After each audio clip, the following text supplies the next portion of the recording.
I'm very honored to speak with you about my book, Einstein and the Rabbi, and how I came to write the book. And I'll share with you my journey with Einstein and the Rabbi. And again, just thank you for having me. I just want to let you know my brother lives in the Negev, and he actually is the CEO of the Farmers Collective of Israel. And very, very interesting person, my brother, David Levy. In any case, Einstein and the Rabbi. This is sort of the backstory of how this book came into being. I was doing research for a class that I wanted to teach about eternity and the world to come, and my understanding of what heaven is, a very small subject. And as I was trying to frame my thoughts to my students, I remembered how I would try to explain my own spirituality to my children. I'd say to my kids, we're all part of a cosmic soup. And they'd say, a soup like a chicken soup, Mom? And I'd say, no, thicker. And they'd ask me, like a vegetable soup? And I'd say, no, much thicker than that, more like a cholent. And for those of you who might be asking, what's a cholent? I think many of you do know, but I'll just explain. It's a Shabbat stew. Since traditionally Jews don't light a fire or cook on Shabbat, historically, you would fill a pot with carrots and beans and potatoes and beef, and that pot would cook at a low temperature for 24 hours. And when it's done, it's super thick and really yummy. And everything in that pot has melted.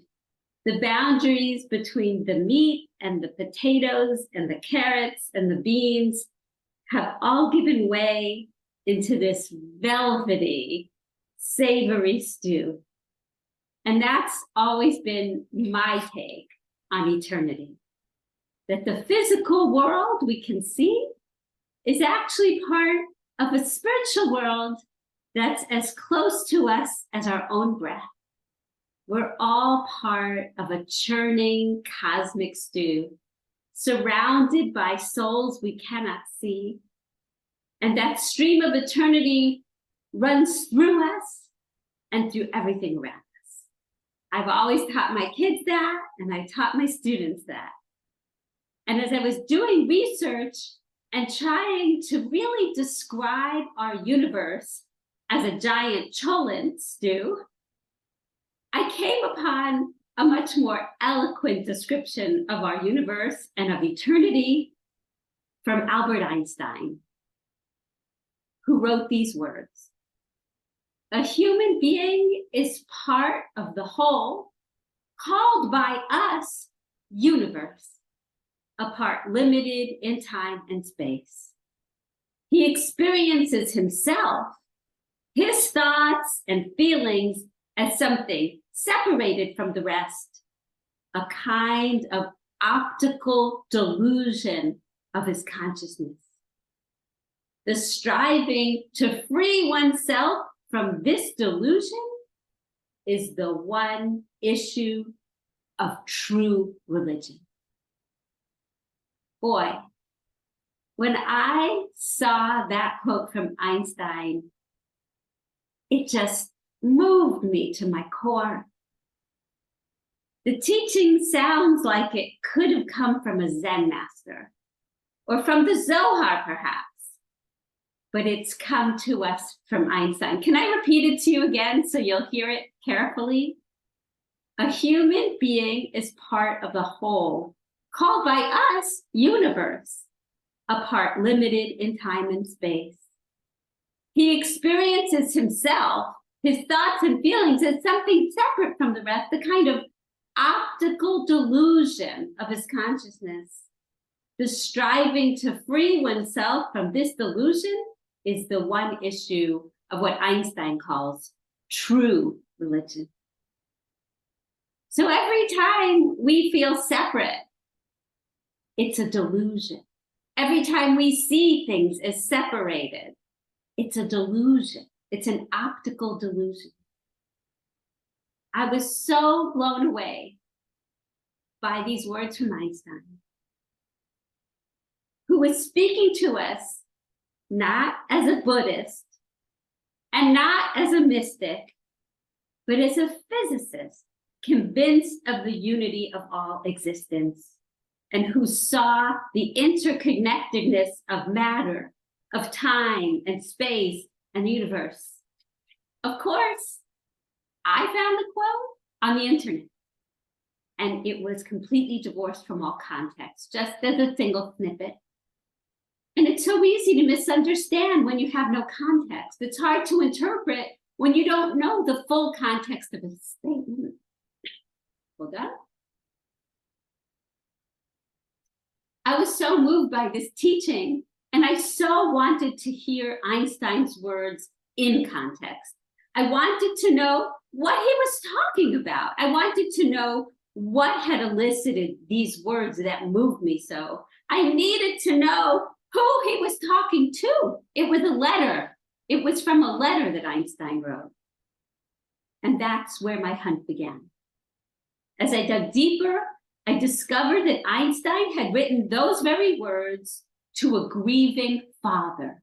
That letter was to a grieving father. I dug a little further and learned that Einstein had written those words to somebody named Dr. Robert S. Marcus. And everywhere I found that name, there would always be a little asterisk, a footnote, always an afterthought, a letter Einstein wrote to Dr. Robert S. Marcus. I wondered to myself, who was this doctor? What kind of doctor was he? And what did he say to Einstein to elicit this beautiful characterization of our universe that spoke to so deeply to me? I needed to know more. I spent hours researching. And I found out eventually that Dr. Marcus wasn't a medical doctor at all. It turns out he was a rabbi. And that's how they referred to clergy back then, just like Dr. Martin Luther King Jr. It was Rabbi Robert S. Marcus. He was the grieving father who had written to Einstein.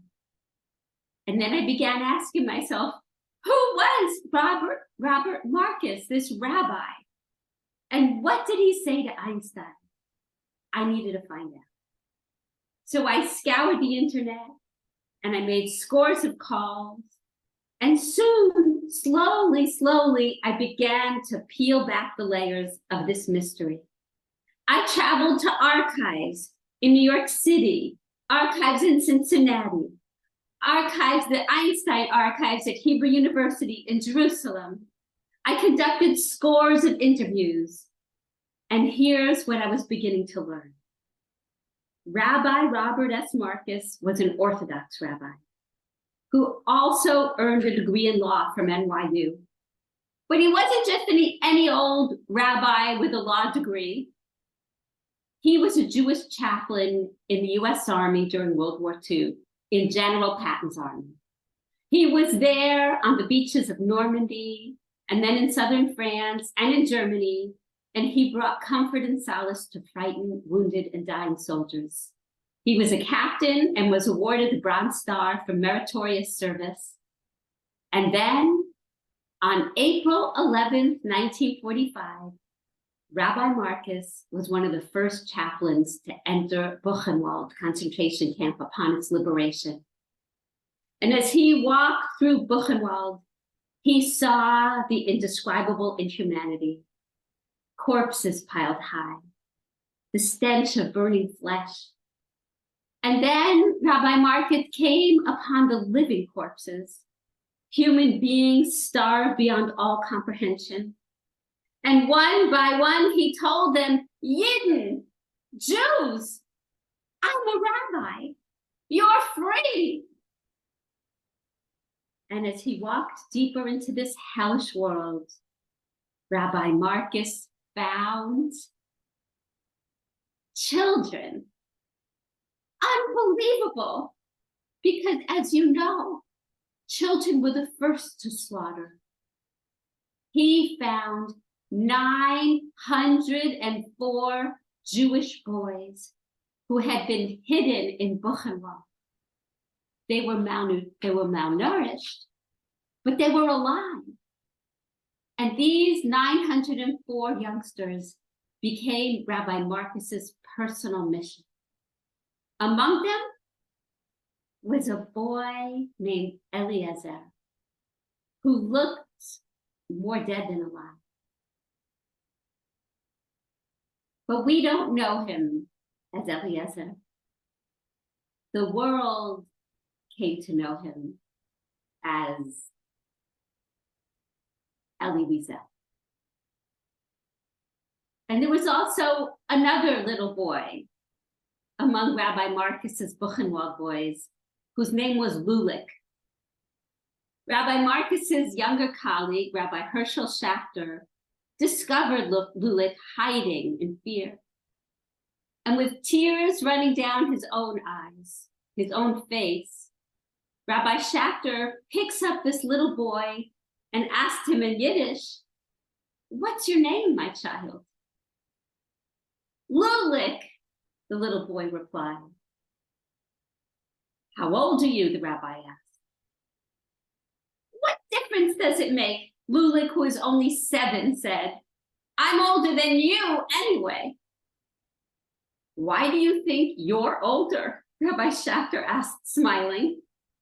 Lulik said, "Because you cry and laugh like a child. I haven't laughed in a long time, and I don't cry anymore. So which of us is older?"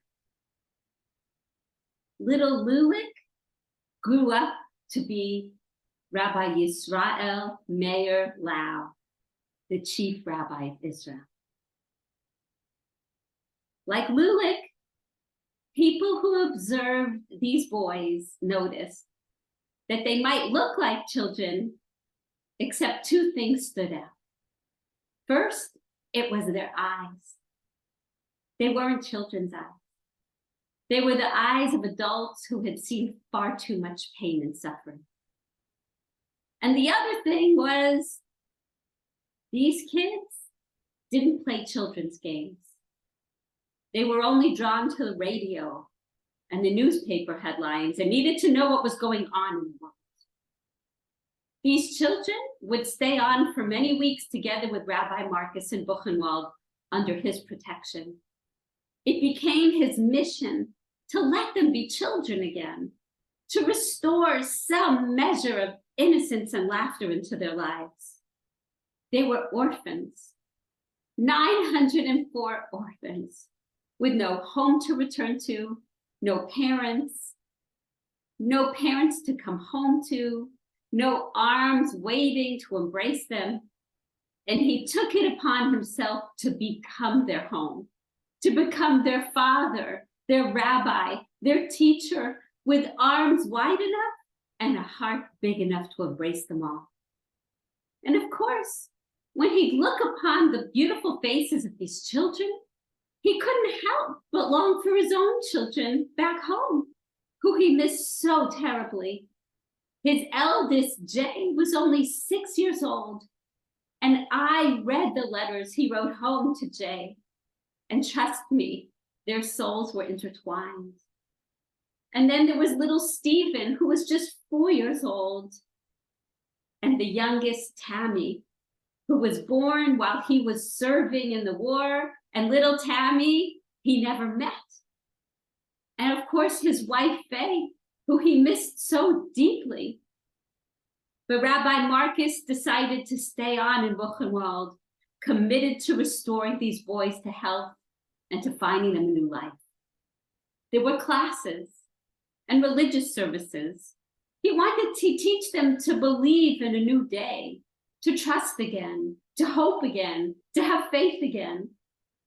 He was instrumental in establishing a Jewish farm, the first of its kind on German soil, to teach young boys and girls who were all survivors from the camps skills they would need to go to Israel.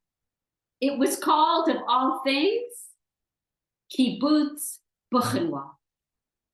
And there they were learning to work the soil. Rabbi Marcus wrote of them in June of 1945. They have cows, horses, sheep, oxen, and tractors. They have learned to laugh again, to play and sing, and to dwell on things of the spirit. And then Rabbi Marcus succeeded in arranging safe passage for hundreds of the boys, including Elie Wiesel, into France. And he insisted on personally escorting him there himself. And when I learned that Elie Wiesel was one of Rabbi Marcus's Buchenwald boys, I began searching for a way to interview him. I knew that he might have treasures for me.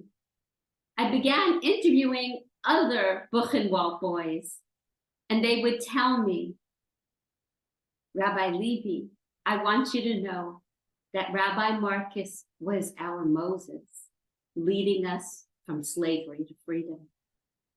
Maybe later I'll talk to you a little bit about Elie Wiesel. But for now, you should know that months later, he went back to Germany, Rabbi Marcus did, and personally took another group of boys and girls. It was the boys and girls from Kibbutz Buchenwald, and he took them on a ship to Palestine.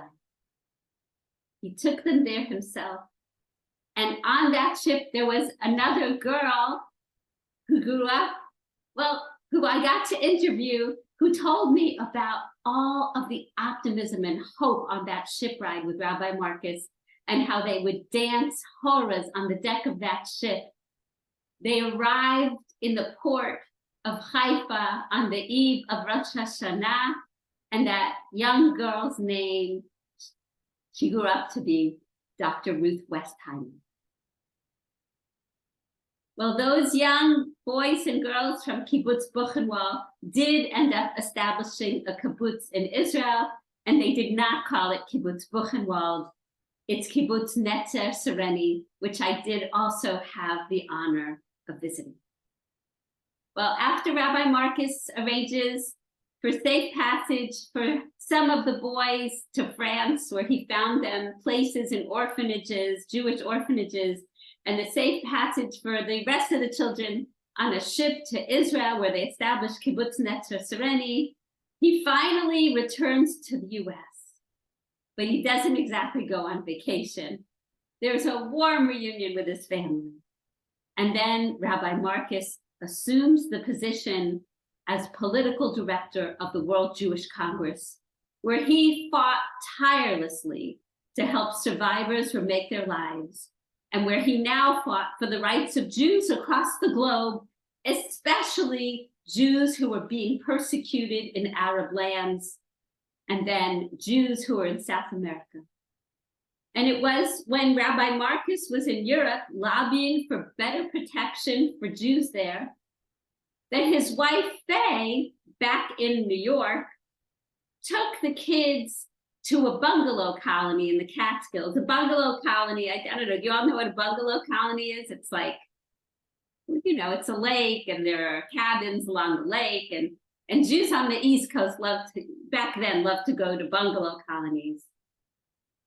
But polio struck and spread like wildfire through the children, and all 3 of their children contracted polio.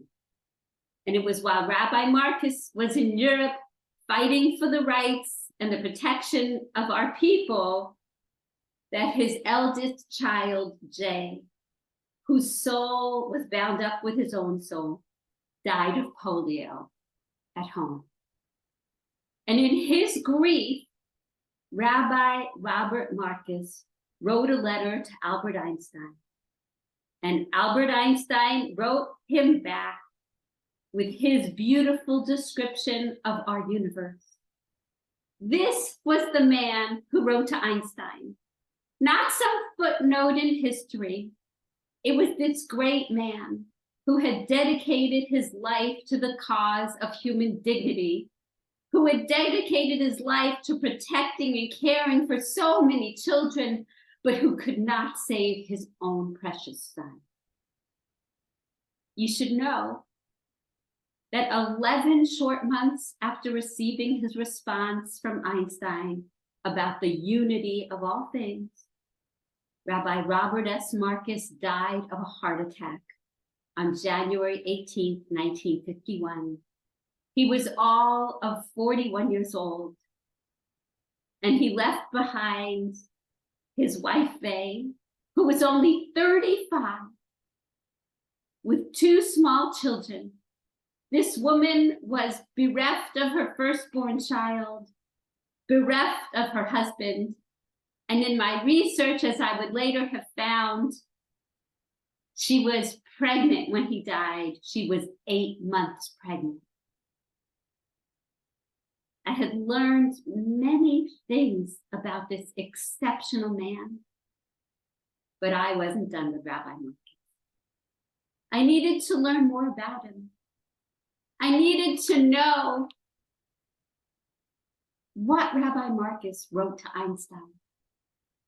I needed to understand what he was thinking and feeling. He must have written a pretty powerful letter if he got Einstein to write him back with such poignant words. I'm assuming Einstein was a pretty busy man. Rabbi Marcus was a rabbi in a spiritual crisis. But as far as I know, and I've done a lot of research about this, he didn't write to his rabbi, who, by the way, was Rav Soloveitchik, who was one of the greatest Talmudic minds of the 20th century. Instead, he turned to the greatest scientific mind of his age. Why? Perhaps after everything his own eyes had seen, all the death he witnessed, perhaps only the assurance of a scientist could bring him comfort.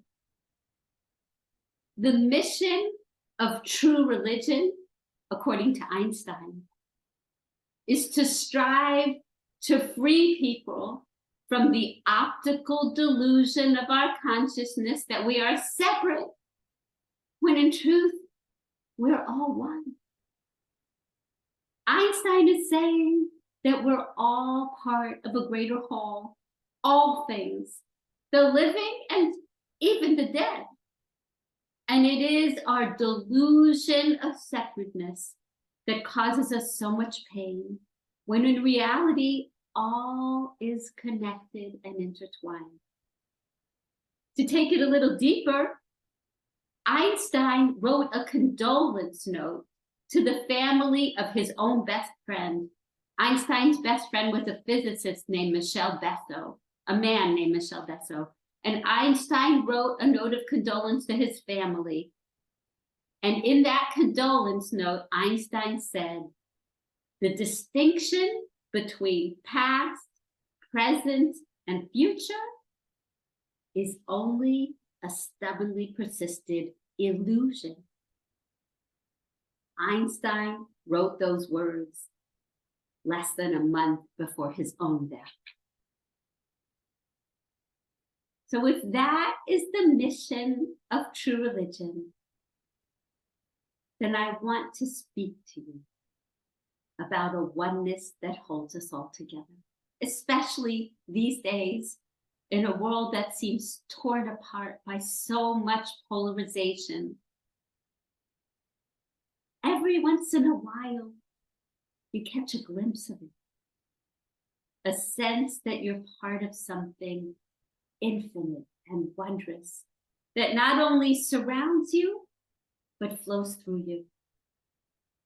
The Torah teaches us that at Sinai, when heaven and earth kissed, the people started seeing sounds.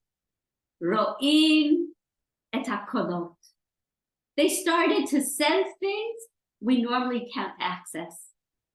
But it doesn't mean they're not here. There are frequencies of sound we can't hear, but they're real, and your dog can hear it. There are particles too small for our eyes to see, but they affect us still. The Hebrew word for olam, for world, is olam. And that same word, olam, also means eternal, as in le'olam. Le'olam va'ed means eternal. And that same word, olam, also means hidden, as in ne'elam. So we live in a world that is eternal and hidden. The physical world and the spiritual world are often described as differentiated in space. As we do on Yom Kippur, I mean, Kol Nidre, we say, Yeshiva Shamala, Yeshiva Shamala, Shamata, there's a heavenly tribunal above and there's an earthly tribunal below. Or we think of Jacob's ladder, which seems to depict for us a physical distance between realms of holiness, between earth and heaven, as if they're differentiated in space, when in truth, they may not be separated by physical distances, but instead, I want you to contemplate the idea that they may be separated by states of consciousness and perception. Perhaps heaven may be closer than you think. Perhaps heaven is inside you and all around you. The Zohar describes it this way. It says that the physical world we live in is called Alma de Pruda, the world of separation, where things seem disjointed and disconnected. And our goal in life is to strive to overcome all that fragmentation so we can experience Alma de Yehuda, the world of unity and oneness, where polarities melt away and everything is revealed as one, which is what we proclaim every single time we pray the words of Shema. Shema Yisrael, listen Israel, Adonai our God. Adonai is one. Or as the mystics say, Let atamine, there is nothing but God. Everything is simply a reflection of the one. We are part of a cosmic cholent, and it is near and far, and it was, and it is, and it will be, and time collapses in on itself, and we are held together in a great oneness with all the living and all the dead and all the souls we've ever loved and who have ever loved us. And I'm going to reread for you Einstein's letter to Rabbi Marcus. The human being is part of the whole, called by us universe, a part limited in time and space. He experiences himself, his thoughts, his feelings as something separate from the rest, a kind of optical delusion of his consciousness. The striving to free oneself from this delusion is the one issue of true religion, not to nourish it, but to try to overcome it is the way to reach the attainable measure of peace of mind. Albert Einstein. So I'm going to pause there for a minute, Ari.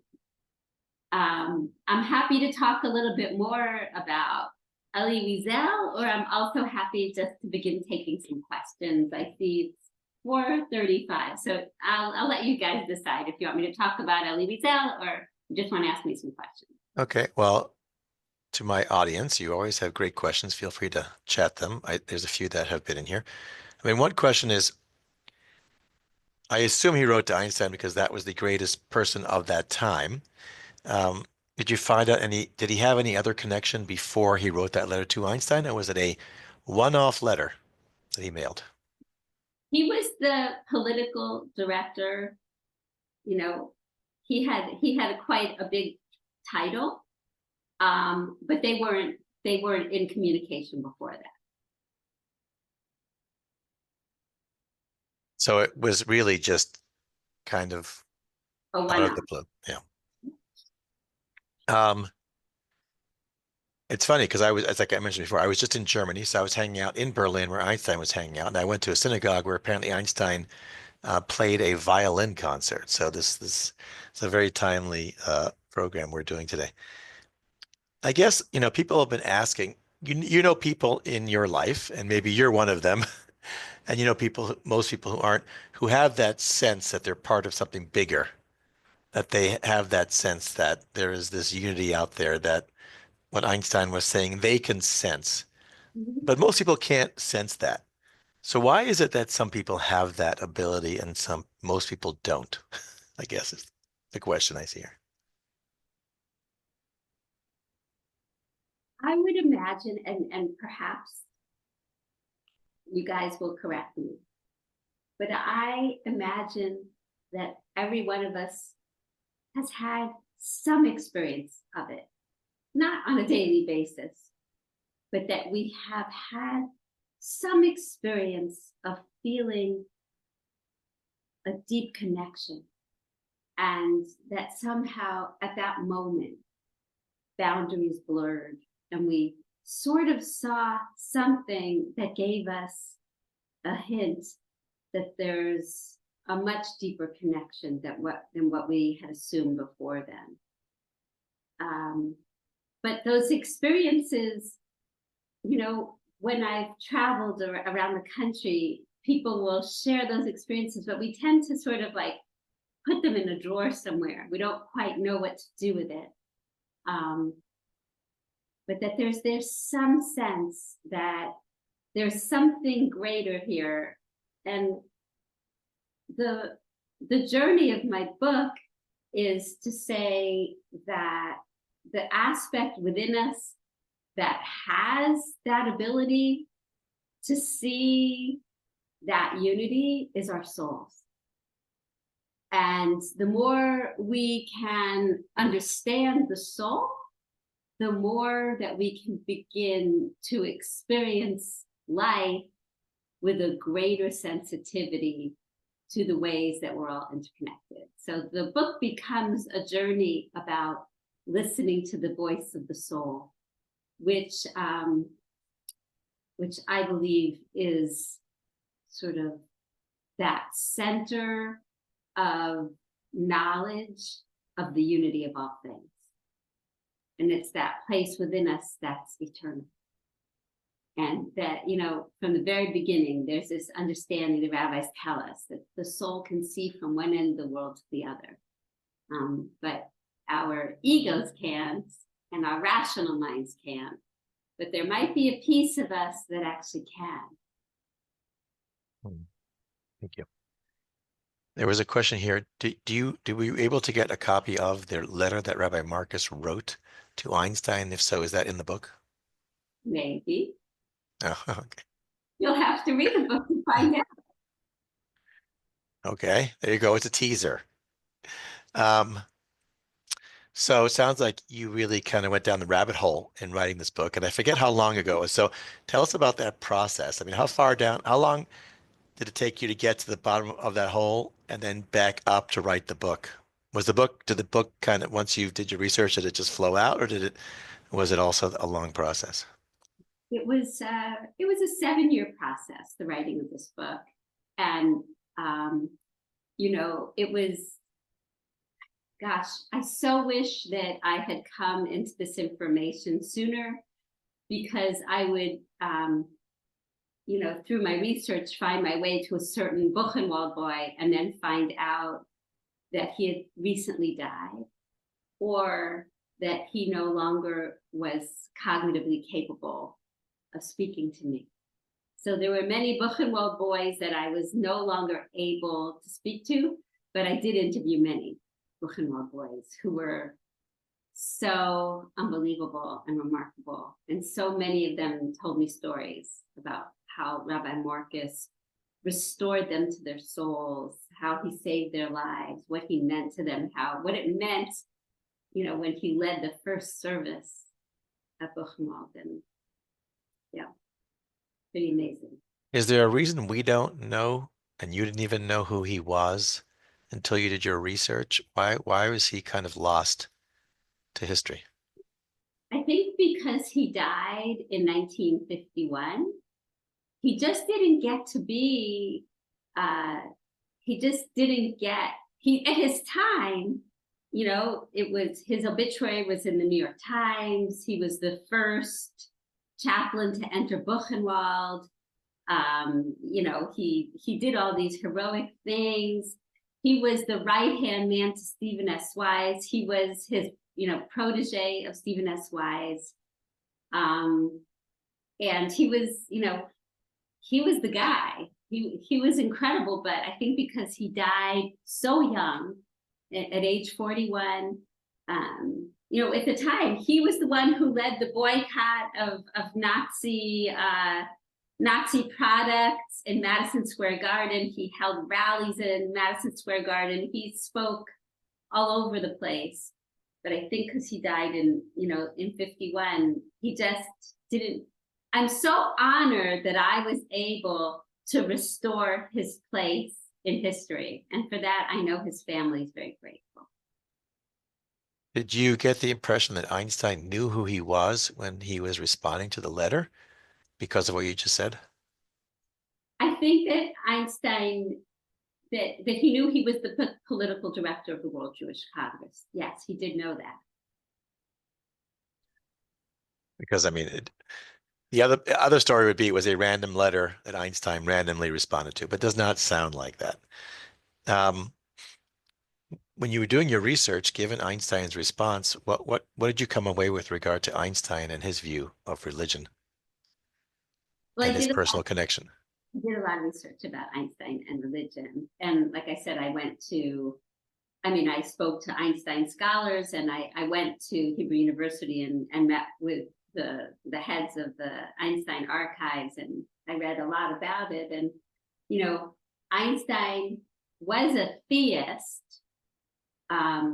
He believed in that there's divinity in this world, but he did not believe in a personal God. He didn't believe that that God's intimately involved in our personal lives, but he believed that the whole reason that one can discover the laws of the universe is because there's a creator.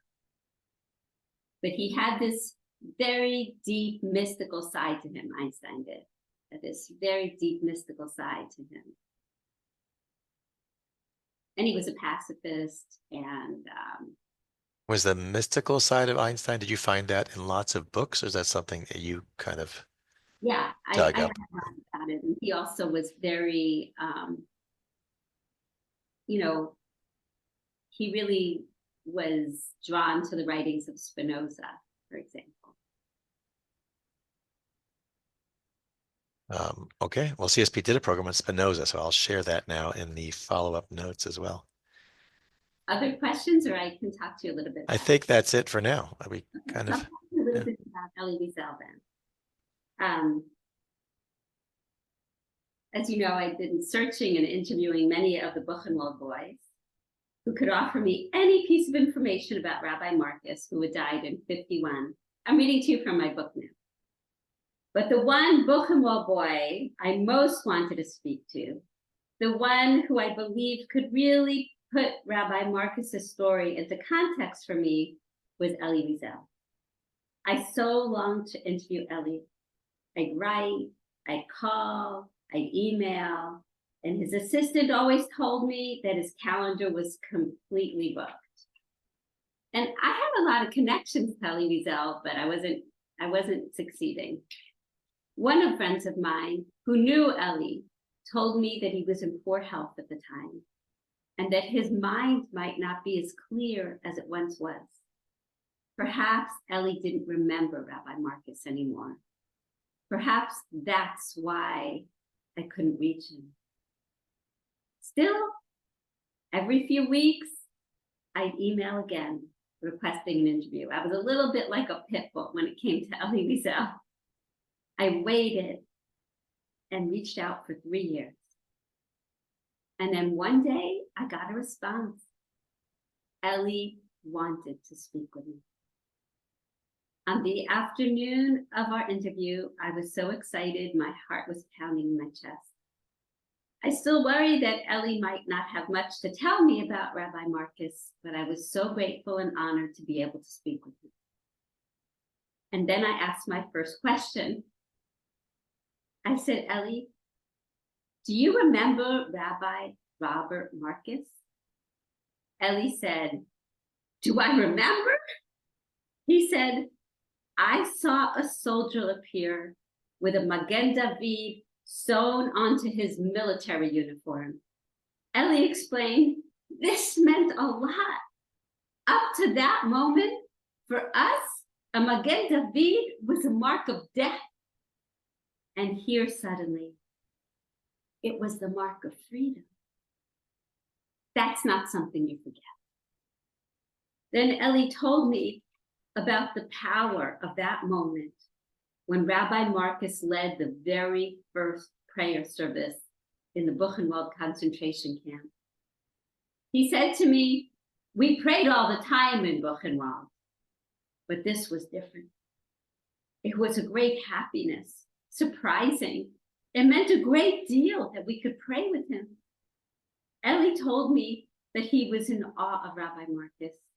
He said, Naomi, the distance from us boys to Rabbi Marcus was like the distance from the earth to the sun.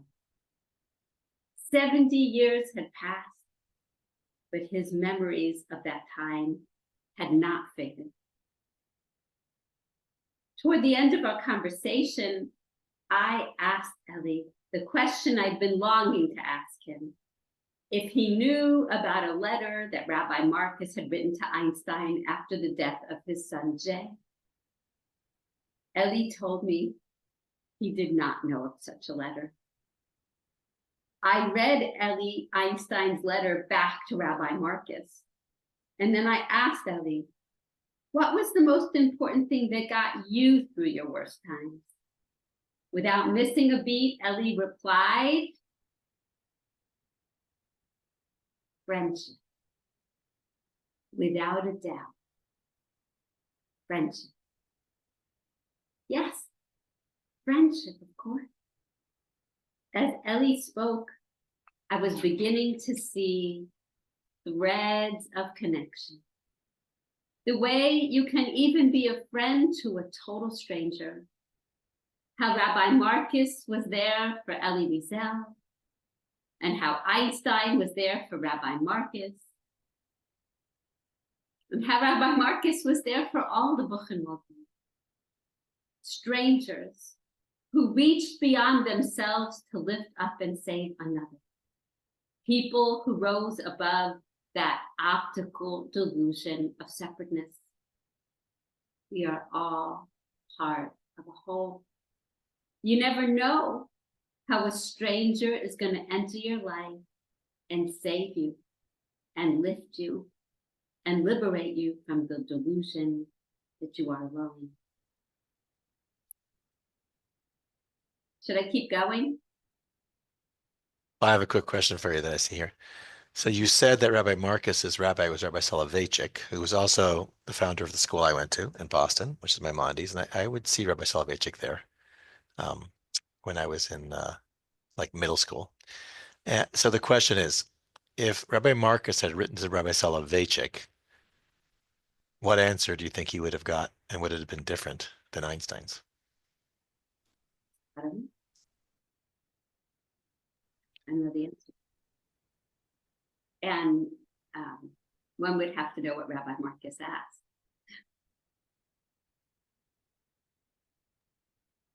Well, we can kind of guess from the answer, right?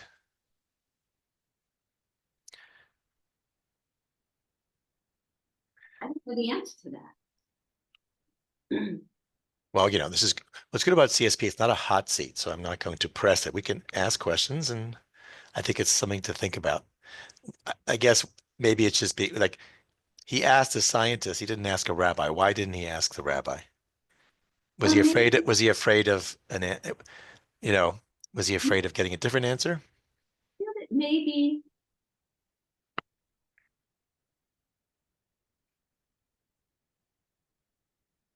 maybe asking a rabbi wasn't enough for him with this level of grief. He wanted some form of perhaps certainty, that by asking a scientist, he was asking for facts as opposed to religious thoughts and beliefs. That's one option. Right. I mean, you're a rabbi. I look around the room of people who I see, and I just think when people face crises today, they definitely go to their rabbi. They don't go down the street to the local to a scientist, whether they're famous or not, to get an answer when something horrible happens, because it's not really a scientific answer that they're looking for. So that's why it's so funny. This person who did all these great things and went to Buchenwald and saw the horror and Yeah, yet saved people. Einstein was something of a philosopher, and he did have many remarkable things to say about our world that have not that may have come from his understanding of physics, but he definitely shared a lot of his wisdom. And there are collections, obviously, of Einstein's letters, and I combed through that a lot, and he really did have a lot of wisdom to share. But my personal opinion is it had something to do with Rabbi Marcus wanting something more than have faith, something more than asking your rabbi who's going to tell you what your rabbi believes. He wanted something, an assurance that was bigger than that. And when you discussed this with Elie Wiesel, did he know anything about this story at all? Didn't know anything about it. Like I said, Rabbi Marcus, until I wrote this book, was literally a footnote in history. So I went to Kibbutz Netzra Sereni, right, which is Kibbutz Buchenwald, right? And even there, the library at Kibbutz Buchenwald, Kibbutz Netzra Sereni, had been, upon Rabbi Marcus's death, they had dedicated their library to him, and this and that and the other thing. But the children of those people, or the children of those people, had no idea who Rabbi Marcus was, and that plaque where the library was dedicated was now in a dusty archive. And believe me, I went through the microfiche and the archives at Kibbutz Netzra Sereni as well, and the diaries of some of the Kibbutz Buchenwald people who Rabbi Marcus had, saved them. But again, he was literally a footnote in history. There's a question. So you were sitting with Elie Wiesel and you told him the story. And what was his reaction to the story? Was he surprised by it? Did he have anything that you noted when you were telling him the story? He said you can't imagine how moved that.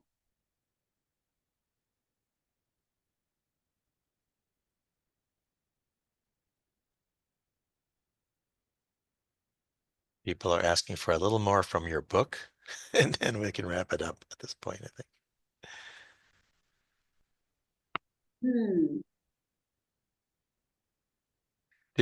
For your book, I mean, who else is featured in the book besides Elie Wiesel? Are there any other interviews that you mentioned in there? I interviewed, obviously, Dr. Ruth.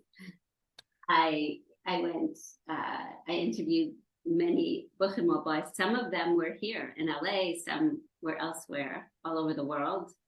I interviewed some of the survivors of Kibbutz Buchenwald. I went to Kibbutz Buchenwald, which then became Kibbutz Netzer Sereni. I remember when I went to Kibbutz Netzer Sereni, they said, these are the children of survivors or the children of the children. But there was such a beautiful, oh God. Maybe I'll read to you that. There was a Buchenwald boy who was actually, I don't know if I can find it so quickly. I don't think I can find it that quickly, but he was like the head among the youngsters. He was the head of Kibbutz Buchenwald in Germany. And Rabbi Marcus brought a young girl who he saved, because he just kept saving people, finding them, saving them. And he brought this young girl to Kibbutz Buchenwald. And he asked this older, a guy who's like, 18, to take care and watch over this younger girl who was maybe 12 or so. And he tells this. So when I went to Kibbutz Netzer Sereni, I ended up interviewing this boy who was 18, 20, at the time that Rabbi Marcus had saved him. And everybody told me, don't bother interviewing him. His mind isn't right. You'll never get anything out of him. And I went to visit him and I said, do you remember Rabbi Marcus? And I had to speak into a special microphone that was attached to, earbuds in his ear. Do you remember Rabbi Marcus? And he was kind of out of it and not cognizant of what I was saying. And then all of a sudden he clicked in. And he started talking to me about Rabbi Marcus and what Rabbi Marcus meant to him and who Rabbi Marcus was to him. It was so incredible that I was able to get through to him. It was just like this moment of clarity. And he told me this beautiful story about this young woman that Rabbi Marcus brought to Kibbutz Buchenwald. And she was so young and she was just tormented and she was an orphan. And he asked this guy to look out for her. And this guy would come and just help put her to bed at night. And she said to him, sing me a lullaby. Sing me a lullaby. And he didn't know the lullaby. So she would sing it to him. And she'd say, sing me this lullaby. I need you to put me to bed this way with this lullaby, just like Muti used to, just like Mom used to put me to bed. I need you to put me to bed that way. So this 18-year-old guy became a mother to this young girl, and he would sing to her lullabies so that she could fall asleep. He told me all of this, and I was so glad that I didn't listen when people told me not to bother to talk to him. Great story.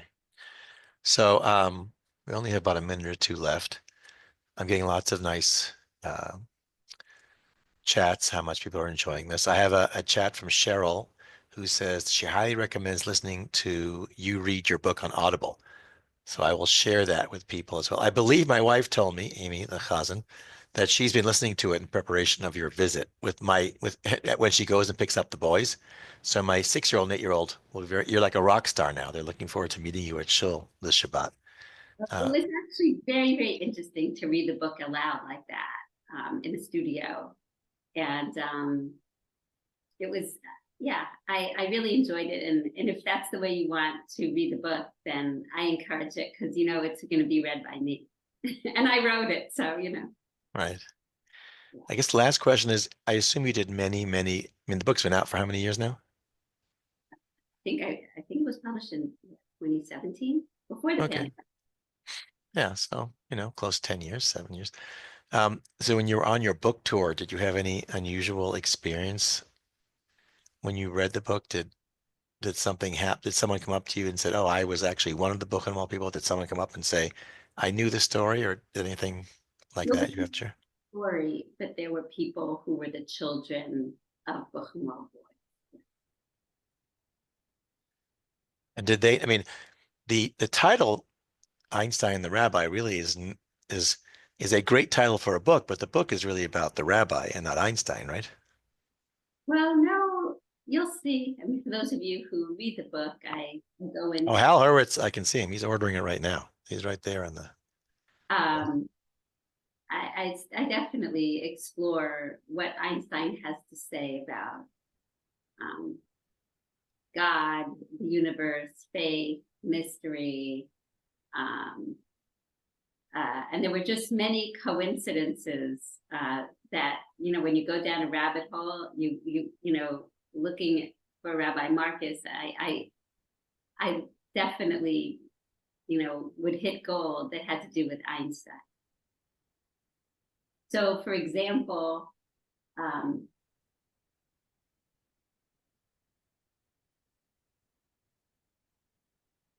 Einstein had a country home by a lake.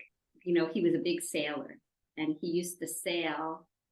That was really when he would get great breakthroughs, when he would sail. And this was in Germany. And he had to flee. He had to flee Europe.